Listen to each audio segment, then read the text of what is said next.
அவர் இன்னைக்கு பேசிட்டு வேறொரு சொப்பனம் கண்டேன். கொஞ்சத்தில் உண்மையாக இருந்தால் அடுத்து கொண்டு போயிடுவார். ஆண்டவர் யாரையுமே தூங்க விட மாட்டார். என் கணிப்பு சரியாக இருந்தால் ஒரு நல்ல ஊழியக்காரன் 3 மணி நேரம் தூங்கினா போதுங்க. அவருக்கு சாப்பிட கூட நேரம் இல்லையா? நமக்கு இருக்கா இல்லையா? சொல்லுங்க, இருக்கா இல்லையா? உண்மையிலே சொல்லுங்க, சாப்பிட நேரம் இருக்கா இல்லையா? ஜெபம் பண்ண நேரம் இருக்காது.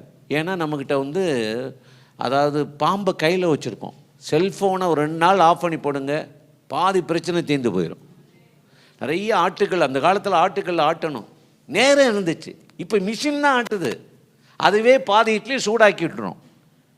அப்புறம் நீங்கள் சூடு பண்ணுறது காலில் விழுந்துச்சுன்னா கல்லாயிரும், அது வேற. அப்போ அம்மியை பிடிச்சி அரைக்கணும், நல்லா வாழ்ந்தாங்க. இப்போ இவ்வளோ மிஷின் நமக்கு நேரம் பத்தலையே. இது என்னையா விஞ்ஞானம்? இது என்ன விஞ்ஞானம்?